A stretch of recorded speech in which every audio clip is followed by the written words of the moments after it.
The media machine tries to dictate public discourse through manipulation. We all know this. It's done through many different methods, but one way this is accomplished is by pinning truth up against the unbelievable, and using it to sway perception by forcing the choice between ridicule and acceptance. Think of it as a game, balancing their power with public perception, either real or manufactured. And if power is dependent upon belief, then truth becomes a precarious inconvenience, one that must be diluted and left to wither in the shadow of doubt. There's a lot of information left out of history. After all, it is written by the winners. Certainly, there are precarious figures that were involved in the development of the political machine that have been left to the margins, only to be discussed and read about if you dig. Well, tonight we're going to take a look at one such political figure and a theory that, if ever could be proven, would indeed become more than a mere inconvenience. But when you read about Albert Pike and the 3 World Wars, you have to ask yourself, could this be real? Or is it a part of the greatest hoax of all time? So I just read a story on Zero Hedge that was passed along to me on social media. It tells the story of Leo Taxil. We must go back over 130 years to get to the bottom of this story, and it all begins in France. Leo Taxil, born in 1854, he was placed in Jesuit seminary school, where he became disillusioned with the Catholic faith and religion in general. As a result, he became a writer. He targeted Christianity with scathing critiques such as the Holy Pornographers, Confessions and Confessors, and the Pope's Mistress. He even ventured into satirical pieces like The Life of Jesus, which made a mockery of the Immaculate Conception and the amusing Bible. In 1884, he wrote The Secret Loves of Pope Pius, which is exactly what the salacious title suggests, and eventually led to accusations of libel. Now, okay, so he eventually did change pace. Taxil announced that he converted back to being a Catholic in 1885, and set to work on a new endeavor. And on top of that, he had a new target, the Freemasons. Over the next several years, he published a 4-volume history of Freemasonry, containing curious but unsourced accounts of eyewitness participation in strange rites. The books were sensational, and Taxil even had an audience with Pope Leo himself to congratulate him on all the good work he did exposing the dastardly plans of the Freemasons. So, back in the good graces of the church and consumed by greed, essentially succumbing to the temptress known as money, he began to weave various tales for profit. However, the best was yet to come, when he teamed up with Dr. Carl Hacks to write a 2-volume piece published in 1892 and 1894, telling the insider tale of one Diana Vaughan, in the words of Dr. Batali. The lurid details of her account boggle the mind. She was a member of the Palladium Rite, under the command of Albert Pike, where she was involved in ritual orgies and blood sacrifices. They would summon demons in physical form, and she was even betrothed to one of them. The thing is that it was just a fable created by Taxil. Diana and Dr. Batali never even existed. It was a work of fiction in his mind. And during his confession, he even said that the ludicrous public enabled him by being so gullible. The shock of Taxil's confession, the entirety of which was published in the Parisian newspaper La Frondeur on April 25, 1897, rocked the world. There's actually numerous archives of media at the time covering this story. It's a pretty interesting read.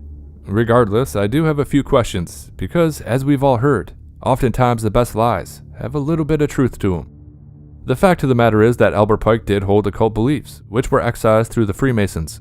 Albert Pike described the primary themes of morals and dogma as the secrets and the great mysteries, and it consisted of the symbols and rituals of the Freemasons. But we're going to get into that soon. I just want to point out that much is made of these occult theories, and it's tough to separate fact from fiction. However, I do have to say that we all know for a fact that people in power take part in very strange practices. So, on that note, let's start with some lesser examples. Oddly enough, really, I guess it's not so odd, but Hillary Clinton apparently really did join a witch coven. And I quote, most famously, former Clinton employee Larry Nichols described numerous times in which Hillary would practice witchcraft with a California-based coven, and then the next week she would go to church as if nothing happened.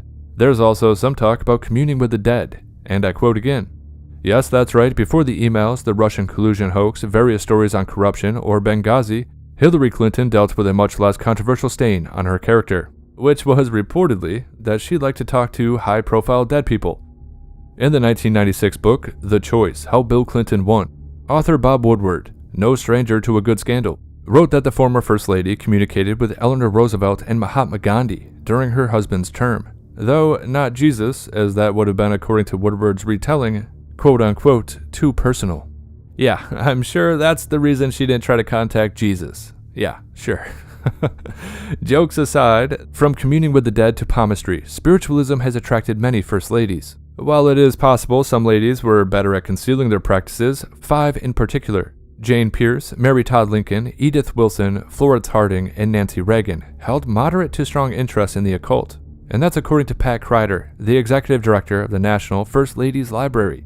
However, this rabbit hole gets way darker the deeper you look.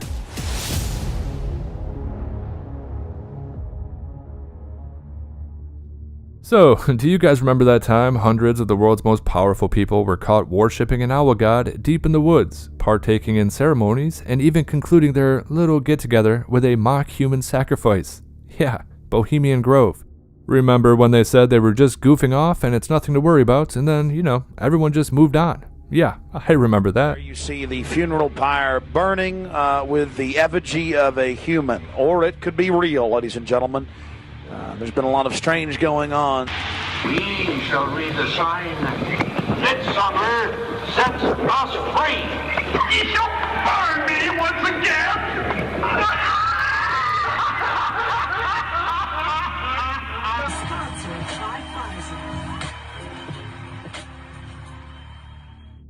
We also have the spirit cooking stories of recent years with Marina Abramovich, John Podesta, and the Clinton-Obama group. I believe that art of the future is art without objects. This is just pure transmission of energy. The stories about Epstein's temple and the things that happened on that island. Created a fake human being called Jeffrey Epstein, who's a mysterious currency trading financier with crazy rules so that no one would ever invest with him. He had a lipstick camera pointed at me from an art object that he laid a table that was preposterously long and thin with a tablecloth made of an American flag to make it look like a coffin so that I would spill my coffee on the flag of my own country. I mean, the fact that he looked like a mutant Ralph Lauren with this kind of lubricious quality, and he's talking all of this science and market stuff and nothing adds up. I mean, it's like one of these crazy scenes where nothing about it was normal. There was no trace of a normal world. Over in the UK, you could go into Jimmy Savile and the royal family, and that one is a dark, dark rabbit hole. And personally, I'd even like to toss in the ceremony at CERN too. But I could go on. There's a lot of examples. Even the creation of NASA is mired in these stories because of Jack Parsons. Jack Parsons was one of the most influential figures in the history of the American space program. He was also a Marxist, stood accused of espionage, and held a deep fascination with the occult. Now, keep in mind, his interest in the supernatural went far beyond vaudeville magicians and astrology. By 1939, Parsons and his wife Helen Parsons Smith had fully embraced the teachings of the Ordo Templi Orientis, a central hub of Aleister Crowley's spiritual and religious philosophy, Thelema. Now, he also claimed to conjure spirits with Ron L. Hubbard, the Scientology guy, and there's a strange tale of them trying to manifest Babylon. There's also claims that they actually accomplished this, and things even got too weird for Aleister Crowley himself, which is certainly saying something. And Parsons' scientific legacy is impossible to ignore. He forced the United States government to explore a science that it previously mocked, and laid the foundation for the rockets that carried man into outer space. He was one of America's greatest space pioneers. He just happened to also be one of its greatest occultists. It's very hard to find as weird and tragic a tale in the annals of science as that of Mr. Parsons. Born 100 years ago, Parsons seemed devoted to reconciling opposites, smashing together the technical and the spiritual, the white lab coat and the black robe, fact and fiction, science and magic. When he died in a mysterious explosion at his home, the tabloids were not the only ones to label him a mad scientist. So did the scientific establishment. The story of Jack Parsons was metaphorically locked in the attic, hidden in the footnotes and swept under the launch pad of the U.S. space program. In one headline after his death on June 17, 1952, the paper read, "Slain scientist priest in black magic cult." However, we could also get into the strange practices done by Silicon Valley elites with their pursuit of immortality, or perhaps their obsession with creating their own god via artificial intelligence. So yeah, history is full of figures such as these, and the occult or secret knowledge is a common denominator. Even the foundation of the United States is mired by this, with deep ties to Freemasonry, symbolism built into the architecture, and, as I have yet to state, secret societies even play a pretty big role, such as the Skull and Bones, which again is deeply tied into occult practices and disturbing rituals. However, one such group that is really held up as the de facto example is the Illuminati. Now, okay, when you break things down, it's really not as crazy as you might think. A group of rich intellectuals getting together for a circle jerk, talking about how much better they are than the mere peasants, finding out truths that are not available to the common man. A sort of club for drinking and exploring strange knowledge. It's really not far-fetched at all. Plus, the Illuminati literally means the enlightened ones, so yeah, they had a bit of an ego. The argument, I suppose, comes down to how much conviction they held with these beliefs, and how far would they go to grab onto power. Well, it seems to be quite a bit, because it's widely rumored that after the Illuminati was banned by various governments, they essentially just merged with the Freemasons. Perhaps a story for a different day. But the Illuminati did in fact exist. So make of it what you will.